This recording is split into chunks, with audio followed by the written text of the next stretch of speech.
Bom, boa noite. Vamos iniciar então mais um estudo do Evangelho de Mateus. Hoje, continuando o último versículo da passagem que nós estamos estudando, o versículo da semana passada. A passagem é Mateus, no capítulo 18, versículos entre o 1 e o 5. E a gente estava estudando desde a semana passada o versículo 5, né? Como a gente já fez um breve apanhado do que a gente discutiu no capítulo, né? Aliás, especificamente na passagem, semana passada, acho que a gente já pode ir direto para o versículo que nós estamos estudando, que é o versículo número 5. E quem receber em meu nome uma criancinha como esta, recebe a mim. Mateus, capítulo 18, versículo 5.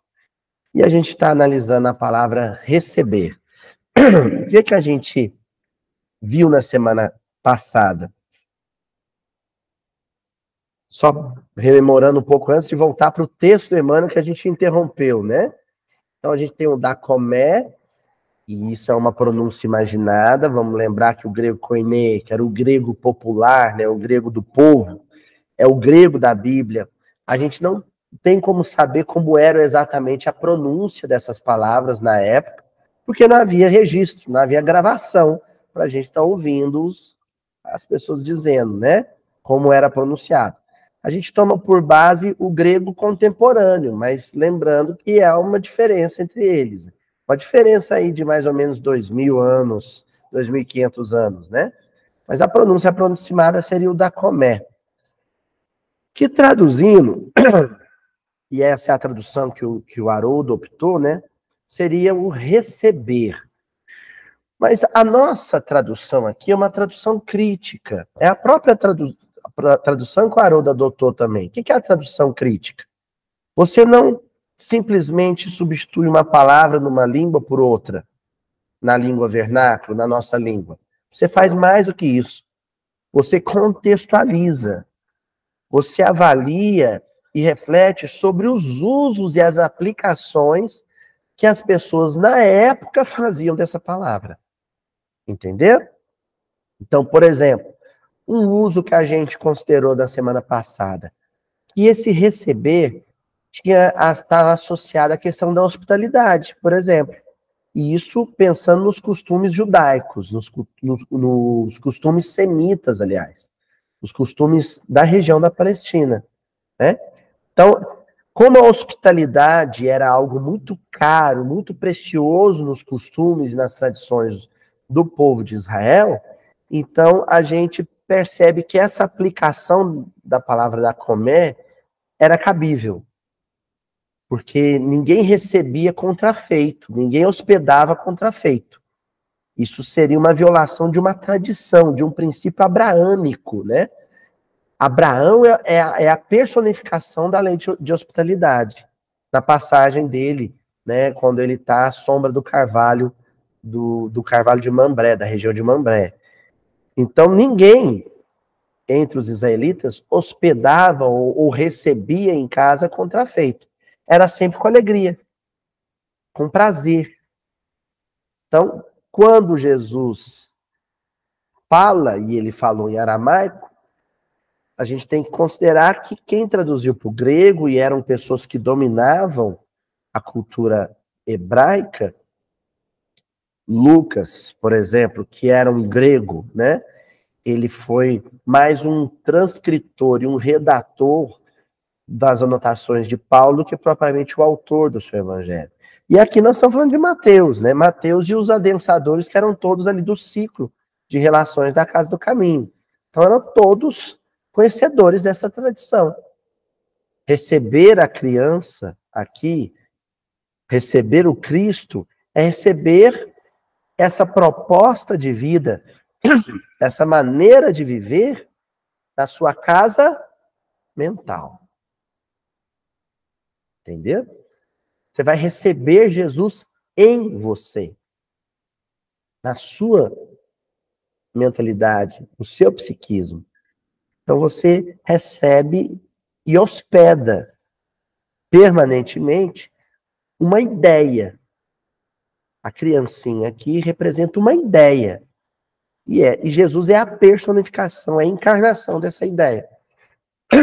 Que ideia é essa? Agora nós vamos voltar. Gente, hoje, o pessoal da internet deve estar acompanhando que o Triângulo Mineiro está, né, no centro dos eventos climáticos, né? Então, a secura é enorme. Muito embora a minha ascendência semita me ajude. Sim, os árabes, né, seu Murilo? Os árabes têm um narizão grandão, porque no deserto, é verdade isso, no deserto a gente absorve uma cubagem de ar maior, o que facilita a questão da umidade. É verdade. As narinas são largas. Após esse comentário, né, essa troca de conhecimentos aleatórios e completamente inúteis, né, voltemos para o Evangelho.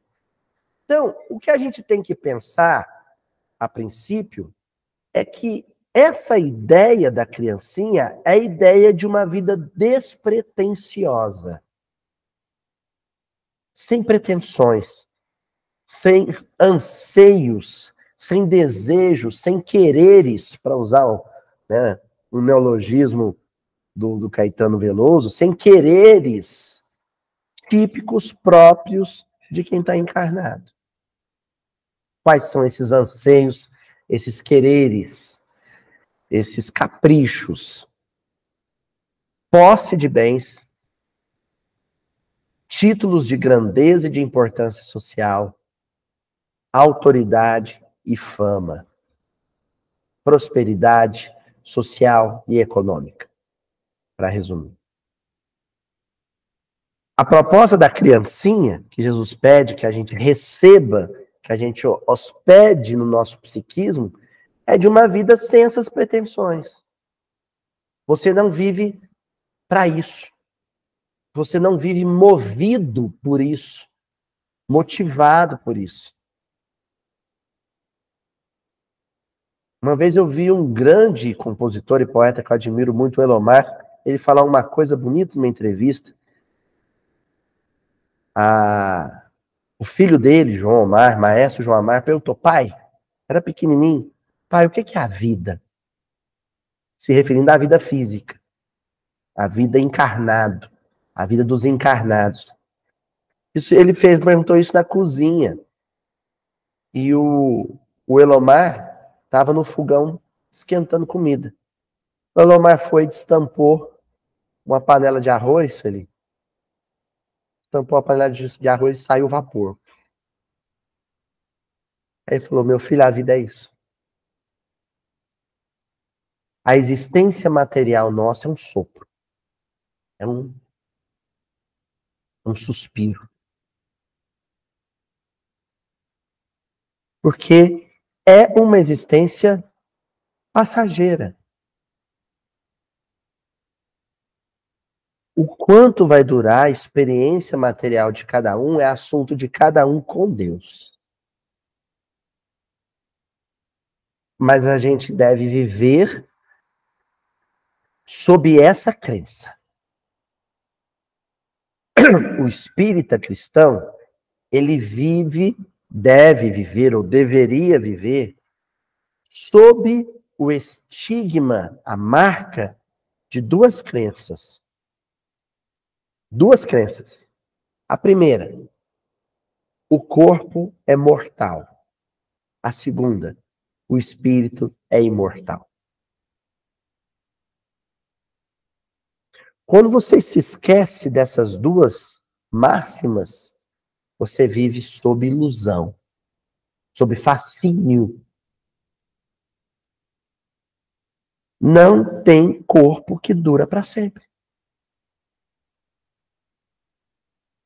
Há crianças que vão desencarnar ainda muito jovens. Há corpinho de jovens de meia idade que vão fenecer.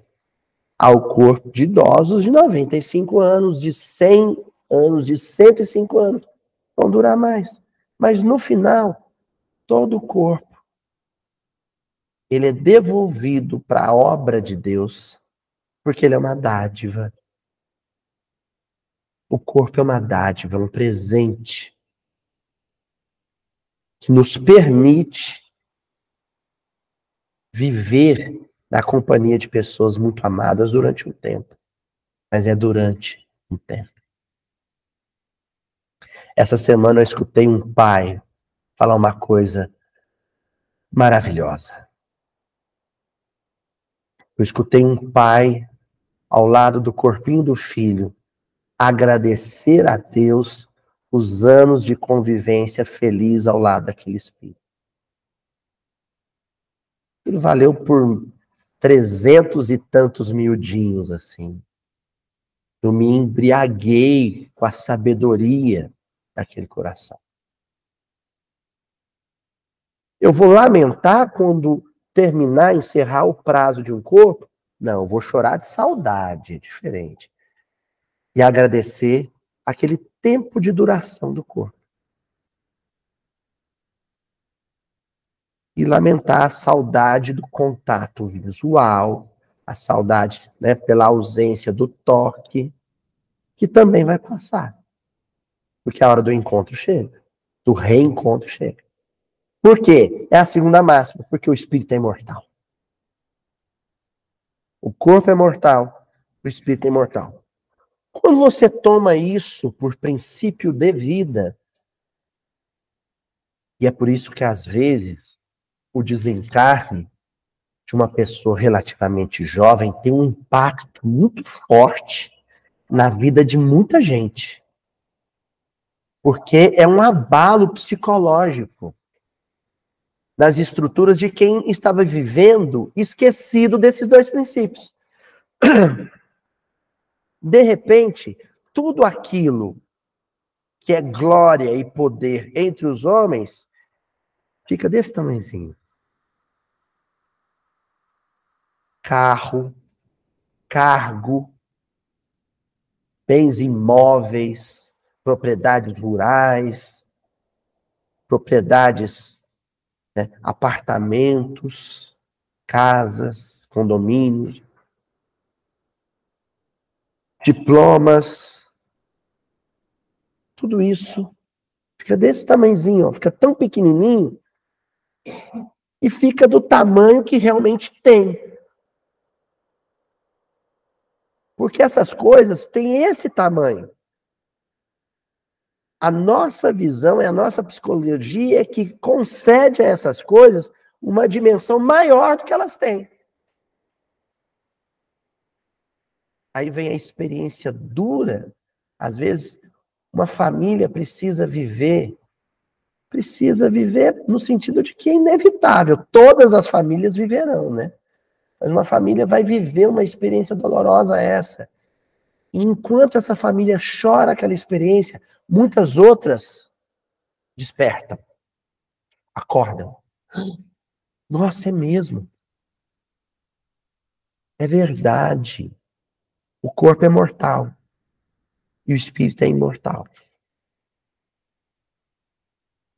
Aí o meu amigo Reinaldo, que é o meu assessor para assuntos linguísticos aqui no Miodim, ele que é um especialista em grego clássico, estudou grego clássico na Universidade Federal de Uberlândia, conhece latim, francês, esperanto, inglês e um pouquinho de português. Meu amigo Reinaldo, ele me veio com um presente essa semana. Eu falei assim, Reinaldo, dá uma pesquisada, uma estudada aí e me ajuda com alguma coisa a mais do que eu já falei sobre o Dacomé, ou Dacomai, né? Escreve Dacomai. E ele falou assim, olha, eu encontrei, na Vulgata Latina, não. Na Bíblia Católica do São Jerônimo, não. Mas eu encontrei traduções dessa palavra em outros textos, alguns desses textos clássicos, para o latim. Entenderam? O Dacomé, em textos clássicos, outros para o latim. E foi traduzido com acipere, que depois os eclesiásticos vão pronunciar acipere, porque o C no italiano medieval e contemporâneo vai ter o som, é o cappuccino, né, e não capucino, né? Então, acipere, que vem de acipere, de onde vem aceitar. Aceitar é uma evolução fonética, estrutural, na última flor do lácio, que é a língua portuguesa, né? A mais tardia das línguas ou dialetos, há quem considere que francês, espanhol, português são verdadeiros dialetos do latim. O latim é a língua. E aí encontro o acipere. Então é uma tradução possível, aceitar. Aí eu falei com o Reinaldo, falei assim, tá, e como é que é o uso? Qual era o uso desse aceitar na antiguidade? Aí ele explicou. É aquilo que a gente recebe da mão de alguém, não é assim, Reinaldo? Mas recebe com prazer, com gratidão. Por exemplo, alguém vai te dar... Porque tem coisa que a gente recebe da mão de alguém com raiva, ou com rancor, ou com orgulho. Não. Então é quando alguém, por exemplo, te entrega um pedaço de pão, ou te entrega uma moeda, e você recebe com contentamento, com alegria. Quando Jesus diz, recebe essa criança, e aquele que receber essa criança também me recebe, ele está dizendo, aquele que aceita esta proposta de vida está me aceitando. E está me aceitando como aquilo que ele veio ao mundo para ser. Ele nasce e é colocado numa manjedoura, num comedouro, mangiare. Jesus é o pão da vida.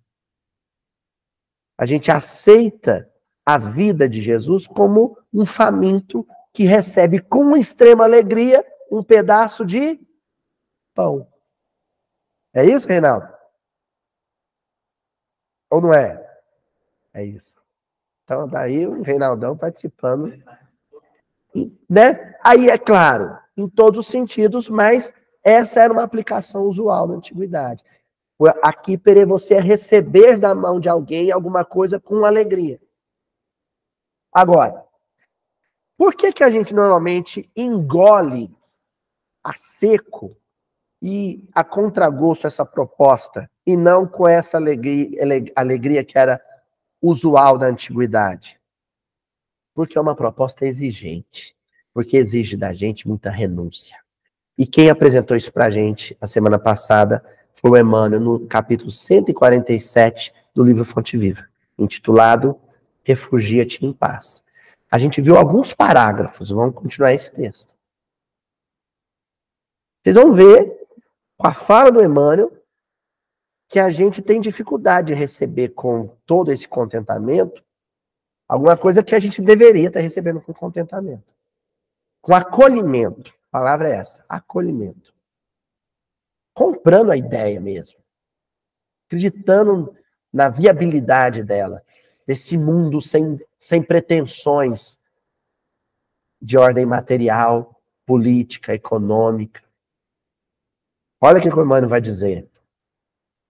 Nunca houve no mundo tantos templos de pedra como agora, para as manifestações de religiosidade.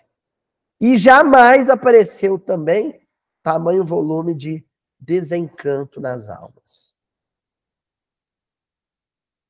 O Brasil, se não me falha a memória, ele é segundo ou terceiro no ranking. Alguém, os ratos de internet aí, vasculhem, encontrem e postem aí na internet pra gente. O Brasil é o segundo ou terceiro no ranking no consumo de medicações antidepressivas. E, no entanto, é o maior país católico do mundo, o maior país espírita do mundo, e acho que está caminhando para se tornar o maior país protestante do mundo. Ou seja, é igreja... Bom, aqui em Uberaba, eu vou falar de centro espírita. Aqui chega a ter centro porta com porta. Quando eu falo fora de Uberaba, que uma cidade de 400 mil habitantes tem mais de 150 casas espíritas, isso assusta. Igreja é uma igreja em cada esquina. Igreja evangélica é uma em cada esquina. Como é que pode haver um tempo, uma época, em que a oferta do pão espiritual é tão abundante, e, no entanto, as pessoas permanecem tão famintas desse mesmo pão?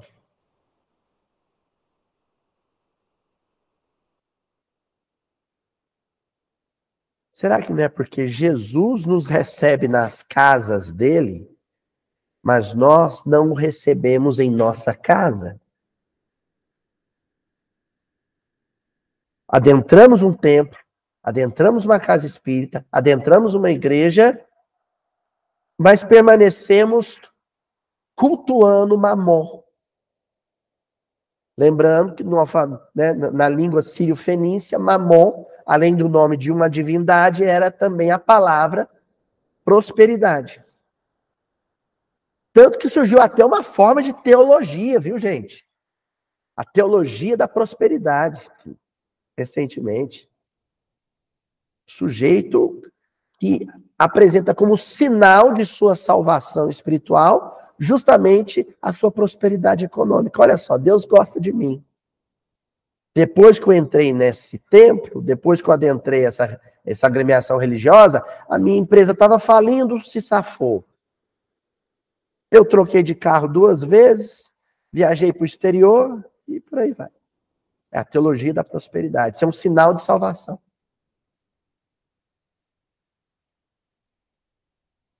E existem companheiros do movimento espírita que entendem que a prosperidade material das casas espíritas pode ser um sinal de bom trabalho realizado. Quanto maior é a casa, quanto mais recurso financeiro ela tem, quanto mais conforto material ela oferece para quem o frequenta, isso é sinal de que o bom trabalho espiritual está sendo realizado. Será? Ou será que eu transferi para a minha atividade religiosa os mesmos princípios de prosperidade e culto a Mamon que eu aplico na minha vida pessoal? Ou será que eu estou fazendo a gestão da minha casa espírita do mesmo jeito que eu faço a gestão da minha empresa?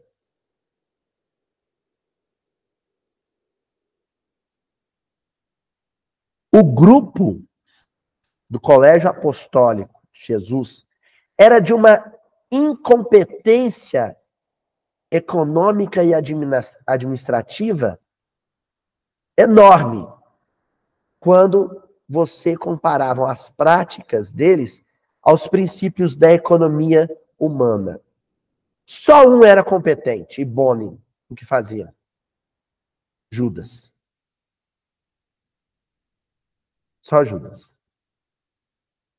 No entanto, quando eles adotaram para o grupo um outro princípio econômico, até porque Judas havia desertado, quando eles adotaram um outro princípio, uma outra lógica econômica administrativa, a da partilha, a do comunitarismo, a das tribos originais do povo de Israel, que foi implantado na Casa do Caminho,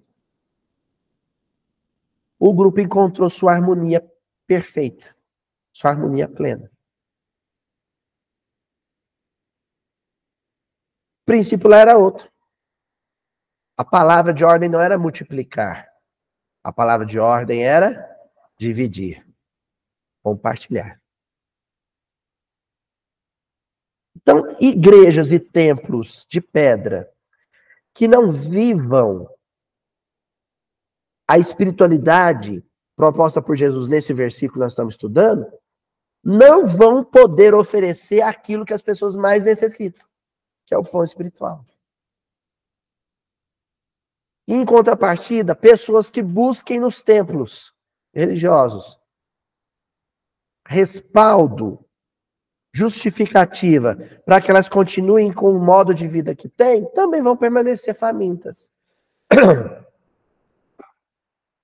É por isso que, às vezes, os vídeos que a gente grava são tão indigestos, né? Porque é uma proposta exigente, eu reconheço, eu sei que é. Né? Continua Emmanuel. A legislação trabalhista vem reduzindo a atividade das mãos. No século XIX, um operário trabalharia 16 horas por dia, 18 horas por dia. Hoje, pela CLT, são quantas horas? 8 horas. Né?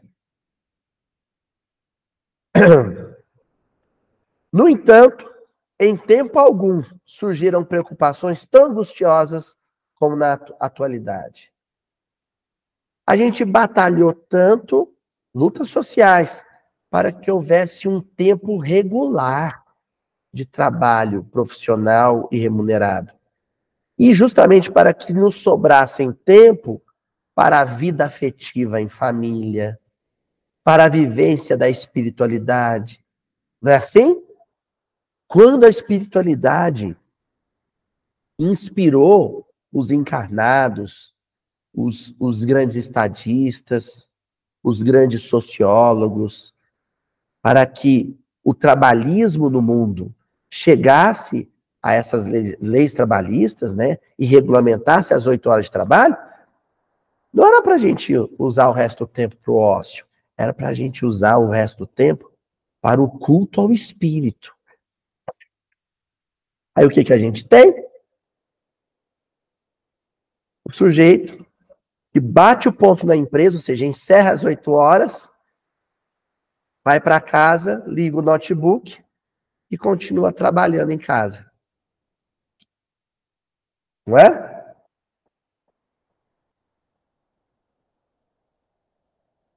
A Wilma está dizendo aqui.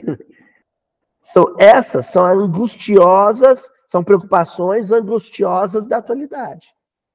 Nós criamos preocupações que nós não precisaríamos ter mais. Criamos demandas de trabalho que a gente não precisava ter mais.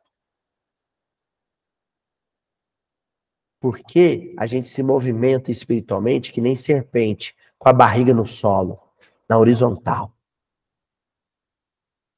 Precisamos, com urgência, verticalizar. Quem trabalha 10, 15, 20 horas por dia não tem tempo para Deus. E quem não acha tempo para Deus vai ser pego desprevenido quando a tempestade chegar. As máquinas da civilização moderna limitaram espantosamente o esforço humano. Todavia, as aflições culminam presentemente em guerras de arrasamento científico. A mesma tecnologia que deveria nos permitir mais conforto e menos esforço, também tem sido elementos destrutivos. Máquinas que, quando bélicas, jogam um homem contra o outro, com uma grande capacidade de extermínio.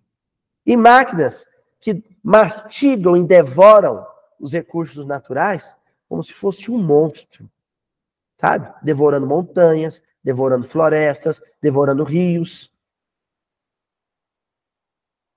Aí a gente fala que o clima está doido. Quem está doido é o homem, não é o clima. Né?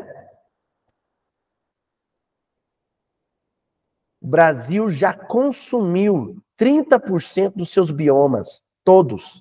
Cerrado, Caatinga, Mata Atlântica, Pampa, Pantanal, 30% já.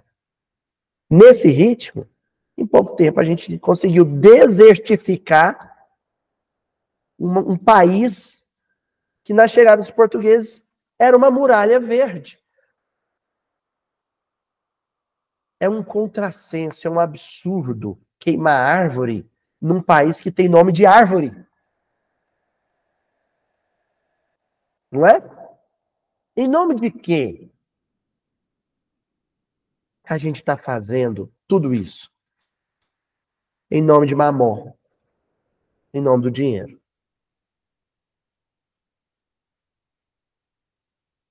Então a gente está criando uma situação difícil para permanecer encarnado no momento em que a gente mais precisa estar encarnado. Para o resgate de dívidas kármicas, para o aprimoramento do espírito. O plano espiritual é ótimo. Ótimo. Não tem nada de errado lá. O problema é o ambiente físico. Continua o querido Emmanuel. Ainda falando deste homem que não quer receber a criancinha. Avançou a técnica da produção econômica em todos os setores, selecionando o algodão e o trigo por intensificar-lhes as colheitas. Tem colheitadeira, tem arado motorizado, não é assim? Tem varais de irrigação. Mas, para os olhos que contemplam a paisagem mundial, jamais se verificou entre os encarnados tamanha escassez de pão e vestuário. Então, espera aí. A produção de trigo, de arroz, de feijão hoje é não sei quantas vezes maior do que há 500 anos atrás, do que há 2.000 anos atrás, não é? Mas hoje tem mais gente faminta do que há 500 mil anos atrás. A gente produz mais alimento. E, no entanto, mais gente passa fome. Por quê? Porque a gente transformou gênero agrícola, fruto da terra, em commodity. A palavra inglesa, né? Reinaldo, meu assessor para assuntos linguísticos. Reinaldo, a palavra commodity, o que ela significa? Não sabe? Vamos estudar. Ele não sabe em português. Como eu disse, ele conhece pouco a língua portuguesa. Em outro idioma. Eu vou ensinar para o meu mestre agora. Isso acontece às vezes, né? O aluno ensinar para o mestre. Commodity quer dizer mercadoria. Mercadoria. A gente transforma soja, que era uma leguminosa. A gente transforma cana, que era só uma gramínea. A gente transformou, sabe o quê? Em um monstro devastador de bem-estar coletivo. Olha só para encerrar esse assunto ecológico. Olha só. O que a gente recebeu das mãos de Deus? O Brasil. O Brasil tem aproximadamente 49 mil espécies de plantas diferentes. Tem muito mais, na verdade. Isso é o que já foi catalogado pelos os biólogos, os botânicos. Faz sentido você abrir mão de 49 mil variedades de planta para cultivar uma, 2, 3, 4? Vamos fazer a lista? Cana, soja, milho, tabaco, algodão. Esqueci? É isso, né? Milho. Aí você, né? Sorgo, capim, né? Os boi. Né? Café, bem lembrado, Sebastião. Café, aqui na região de Ribeirão Preto, é a maior cafeicultura do Brasil. Quer dizer, se abre mão dessa variedade toda de planta que Deus entrega para cultivar só essas outras. É a monocultura. A monocultura é uma manifestação de profunda ingratidão com a generosidade de Deus. Deus foi generoso. Foi generoso. Ele te ofereceu muito. Você queima o resto, queima. Não é força de expressão. Literalmente, queima o resto para ficar com um pouco. A prova de que a perspectiva economicista, que é o avesso da perspectiva dessa criancinha aqui, é uma perspectiva, além de tudo, burra, né? Desprovida de inteligência. Qual que era a missão do homem no livro de Gênesis? Cuidar, zelar de tudo. O homem foi a última criação, né? Deus, na mitologia, na literatura lúdica do Velho Testamento, Deus veio criando tudo. Planta, bicho, rio, mar. Aí, por último, cria o homem e fala, agora o seu dever é zelar de tudo. O que a gente faz com esse tudo? Devora. Devora.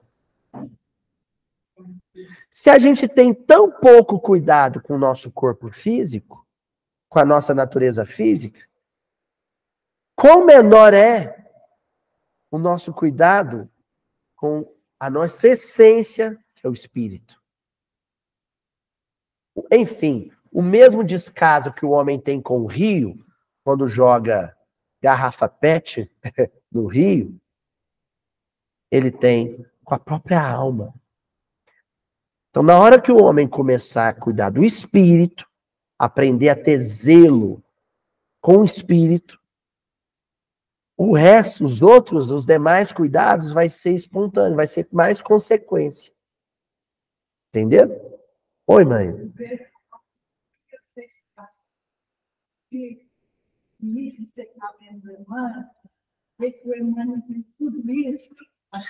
Isso, bem lembrado, mãe. Então, olha só, isso é um texto, eu até tenho uma curiosidade de procurar, nós vamos procurar aqui, vamos procurar data de publicação, porque eu estou sem o livro aqui, senão eu olharia o prefácio já me diria, publicação de Fonte Viva.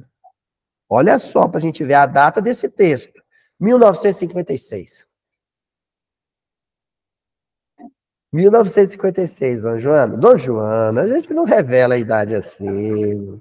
As pessoas fazem contas, Dona Joana. Olha só. Isso, tem um detalhe. 1956 é a publicação. O prefácio, o Emmanuel só escrevia depois do livro escrito. E tem mais um detalhe. O Fonte Viva é uma compilação editorial de mensagens que o Emmanuel ia escrevendo e o Chico psicografando para sair na revista O Reformador. Então, com certeza, essa mensagem é bem anterior. É pelo menos uns 10 anos anterior. Entendeu? Porque as mensagens dessa coleção Fonte Viva, elas saíam na revista O Reformador, da FEB, e só depois viraram livro.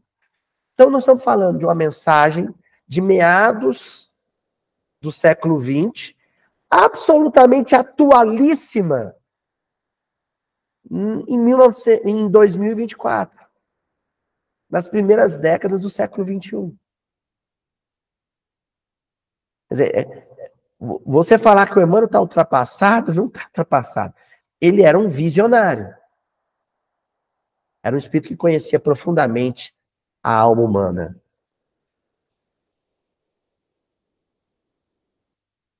Imaginem o Cristo, né? Então imaginemos o Cristo. Quando o Cristo viu a ganância portuguesa organizar, o Martim Afonso de Souza, na capitania de São Vicente, organizar a primeira plantation, a primeira monocultura de cana-de-açúcar, eu imagino o que Ismael disse. Ele falou assim, vai ficar bem pior. Eles não vão se contentar só com o litoral. O Brasil vai ficar pequeno para a ganância dessa gente. E ficou. E ficou. Certo? Avançando, Emmanuel ainda. Aprimoraram-se as teorias sociais de solidariedade e nunca houve tanta discórdia. O homem passou a discutir, do século XIX para cá, a noção de partilha. Começou a discutir. Mas aí os homens começaram a brigar sobre como essa partilha deve ser feita. Não é assim? Como essa partilha deve ser feita? Como a natureza, os recursos naturais devem ser partilhados? Aí há correntes e mais correntes econômicas, sociais, discordando sobre o como. Apesar do consenso de que a partilha deve ser feita. É o Estado que vai fazer? Não, não é o Estado. São organizações não governamentais. E fica no discórdia. Como acontecia nos tempos da permanência de Jesus no apostolado, a maioria dos homens permanece no vai e vem dos caminhos. O vai e vem dos caminhos. entre a procura desorientada e o achado falso, entre a mocidade leviana e a velhice desiludida, entre a saúde menosprezada e a moléstia sem proveito, entre a encarnação perdida e a desencarnação em desespero. Estou avançando um pouco mais para dar tempo da gente ver o texto todo. Ó, meu amigo, agora o Emmanuel vai começar a fechar. Ó, meu amigo, se adotaste efetivamente o aprendizado com o Divino Mestre, olha, o adotaste é quase que uma possibilidade bem menos literal de tradução para o receber ou aceitar. Se adotaste efetivamente o aprendizado com o Divino Mestre, se você recebeu a criancinha, se você me aceitou, se você me acolheu na casa psíquica, retira-te a um lugar à parte e cultiva os interesses de tua alma. Cultiva os interesses de tua alma. Aqui a metáfora subliminar, aludindo à atividade da terra, né, que mudou do feudalismo para o capitalismo, mudou antes do escravismo romano para o feudalismo, muda a maneira de se explorar, mas é sempre o grande bem, né? A terra é sempre o grande bem. Para de preocupar tanto com o cultivo e os ganhos do cultivo à terra e passa a cultivar outra semente, outra planta, em outro solo. Os valores do espírito no terreno do coração. Muda a perspectiva. É possível que não encontres o jardim exterior que facilite a meditação, nem algum pedaço de natureza física onde repouses do cansaço material.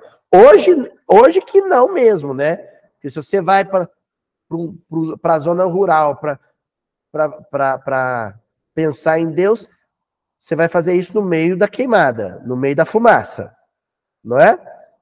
Quem diria, hein? A gente saía da cidade para respirar ar puro. Agora você vem para a cidade porque no campo está pior. Quem fala é um professor da zona rural. Pois bem, retira-se para dentro de ti mesmo. Não importa onde você está. Se é no ambiente profissional, se é dentro do centro espírita, se é na sua casa, se é num clube, se é num hotel, se é numa avenida movimentada. Mergulha no mar da intimidade e volta de lá com o peixe santo dos ensinamentos de Jesus. Porque eles já estão lá. A gente já ouviu essas lições, gente. Isso aqui não é novidade para a gente. Quem acha que está vindo humildinho, pela primeira vez eu estou escutando, não. Não é a primeira vez que você está escutando isso. Você já escutou isso, inclusive, no mundo espiritual antes de encarnar. Foi as últimas coisas que você escutou do seu avalista encarnatório antes dele falar. Vai. Tenta de novo. As últimas coisas que você escutou antes de encarnar do seu avalista reencarnatório foi, olha lá, hein? Você não está encarnando para ficar milionário. Nem está encarnando para virar doutor. Nem encarnando para virar governador. Você está encarnando para aperfeiçoar os poderes do espírito na sua intimidade. Essa é a finalidade da sua existência. Há muitos sentimentos que te animam há séculos, imitando em teu íntimo o fluxo e o refluxo da multidão. Há muitos séculos que a gente repete o comportamento de muitos. Vou traduzir. Há muitos séculos que a gente é Maria vai com as outras. A gente se comporta como membros de um grande rebanho, né? De gado pastando no mundo. consumindo a riqueza do mundo, ruminando as riquezas do mundo, do planeta, como a vaquinha rumina um pasto. A gente precisa, sabe de quê? De santidade, de distinção, de diferenciação. Comportar de uma maneira distinta, separada, mais singular, menos convencional, menos ordinária. Um comportamento mais extraordinário. Há muito sentido. Olha só, passam apressados de teu coração ao cérebro, o fluxo das ideias de ganho, e voltam do cérebro ao coração, sempre os mesmos, incapacitados de acesso à luz espiritual. São os princípios fantasistas, fantasiosos, de paz e justiça, de amor e felicidade, que o plano da carne te impôs. O plano da carne nos apresenta uma proposta de vida em paz e harmoniosa, que é mentirosa. Você vai ter paz, você vai ter bem-estar, justiça, amor, quando a sua vida estiver estável. Tanto que a gente fica com a expectativa da aposentadoria, né? Não, o dia que eu aposentar, que é basicamente quando eu for ganhar sem trabalhar. E de repente você se desilude, porque descobre que existem muitas demandas que a sua carreira profissional foi te fazendo empurrar de barriga, adiar, inclusive a saúde física. Oi, Eurídice.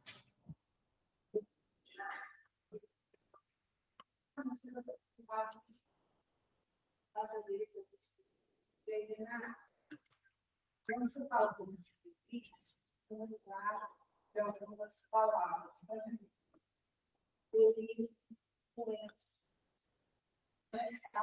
A Eurídice está comentando, o pessoal da internet tem que repetir aqui, né? Junto com a aposentadoria vem também a idade, né?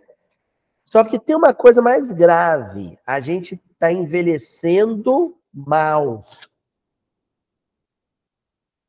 A gente está envelhecendo mal. Por quê?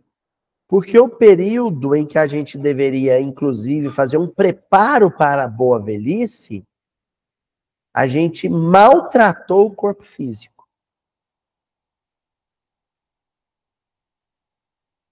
É como se no altar de Mamon, a primeira vítima sacrificial fosse a gente mesmo. Aí você chega no tempo da aposentadoria e você está com uma série de fardos patológicos que não deviam estar ali. Existe o desgaste natural da máquina e existe o desgaste provocado da máquina. Aí você sabe o que muitos desses velhos, desses idosos, que estão velhos e excessivamente doentes, falam para os mais novos? Olha o absurdo. Fala assim, aproveita agora para fazer a vida, aproveita enquanto você está moço, ou seja, trabalha mais de 8 horas, abre mão das suas horas de descanso, né? Aquela máxima criminosa, cretina do trabalhe enquanto os outros dormem. E aí você vê gente velha, destruída por esse estilo de vida economicista, dando esse conselho para os mais novos. Meu filho, aproveita enquanto tá moço. Agora é que é a época de correr atrás mesmo. Corre atrás do que é seu. Não é assim? Olha o que o Emmanuel vai dizer. São os princípios... já li. Em certas circunstâncias da experiência transitória, podem ser úteis. Entretanto, não vivas exclusivamente ao lado deles. Exerceriam sobre ti o cativeiro infernal. A corrida pela carreira, pelo sucesso material, pelo sucesso social, é um cativeiro. É a pior escravidão. É a escravidão onde quem tá com a chibata na mão é você mesmo.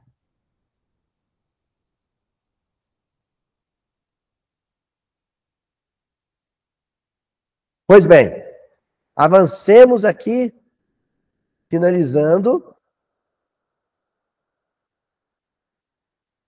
com a frase emblemática, o trecho emblemático dessa mensagem do Emmanuel. Refugia-te no templo à parte. Ou seja, dá pausa. Fala, stop. Para a máquina, para a roda viva. Olha para si mesmo.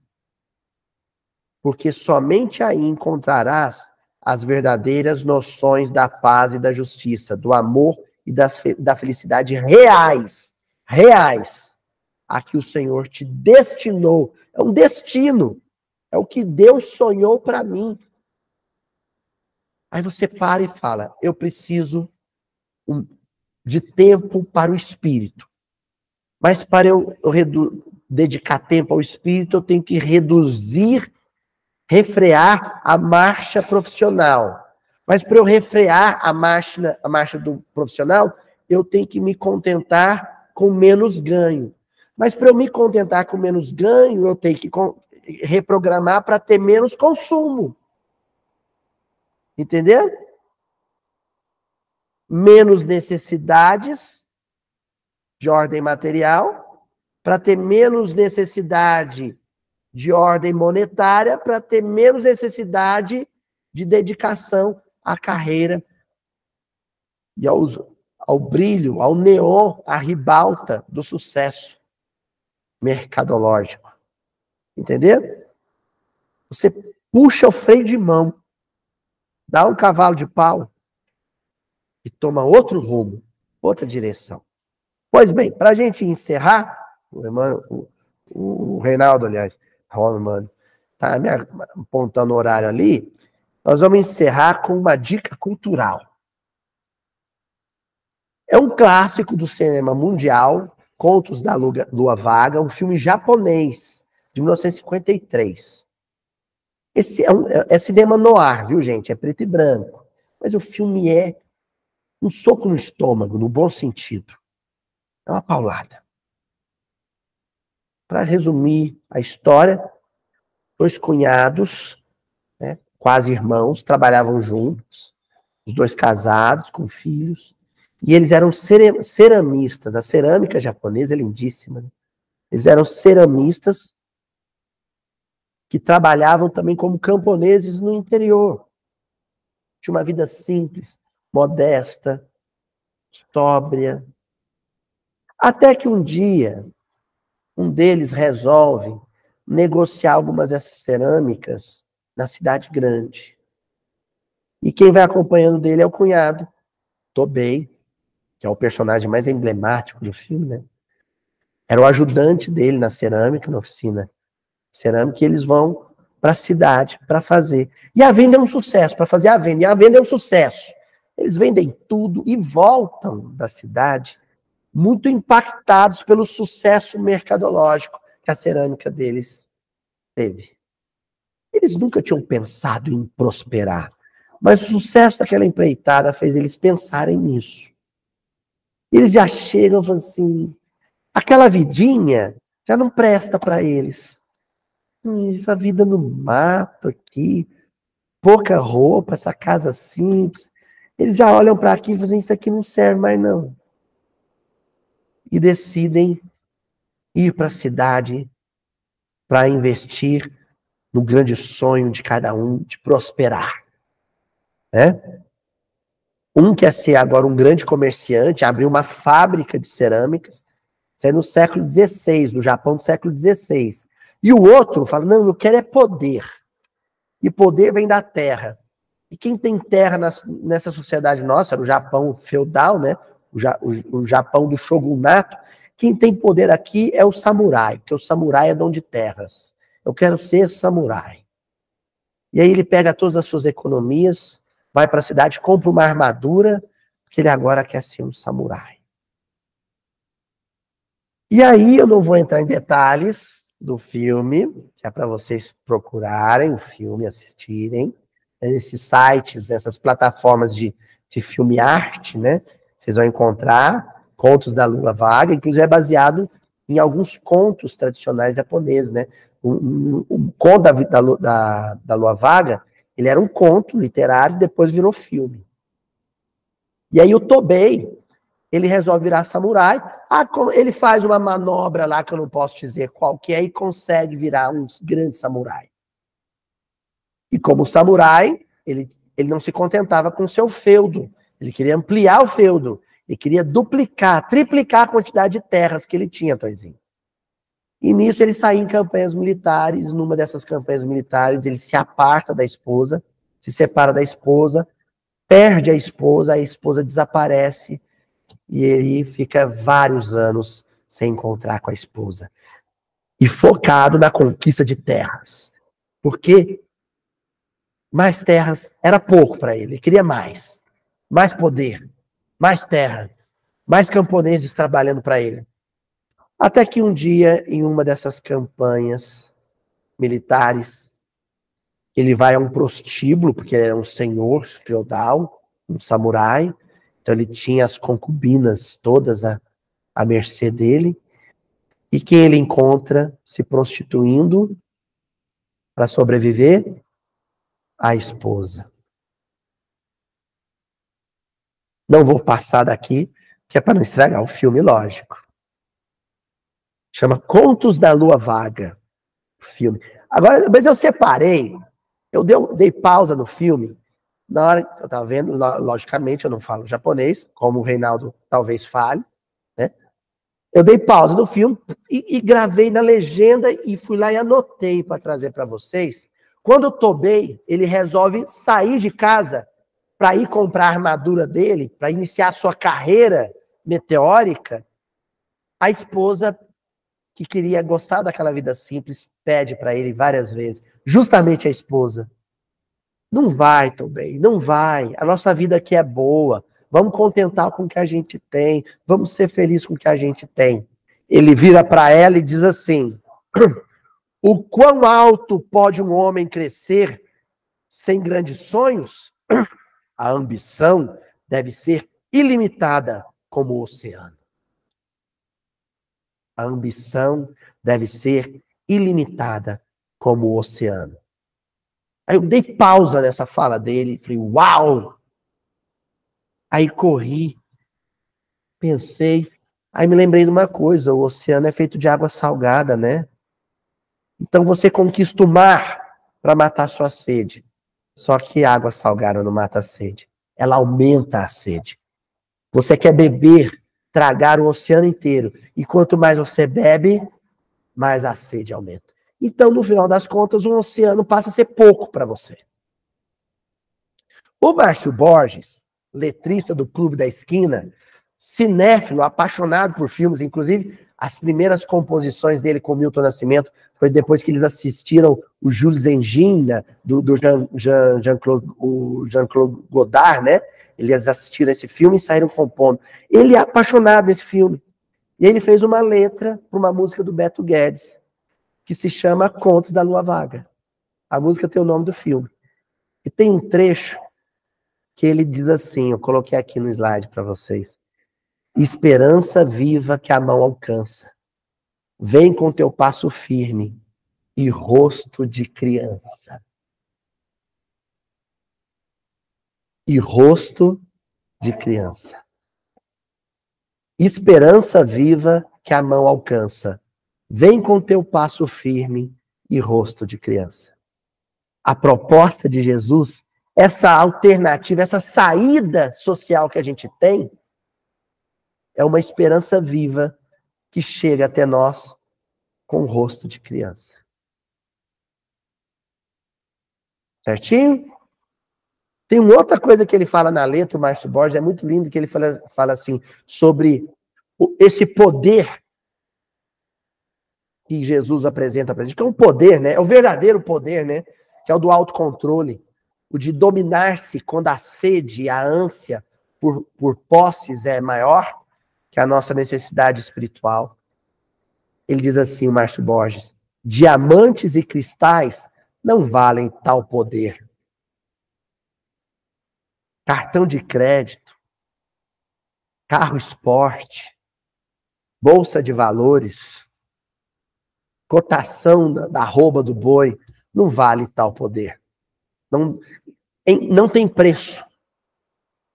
Essa proposta de vida de Jesus não tem preço. Pena que a maioria de nós só descobre e desperta para isso quando vê um pai fazer um discurso ao lado do corpo do filho. É ali que o amor, o afeto, se mostra muito maior do que qualquer bem material, do que qualquer posse material. Certinho? Até a semana que vem, então.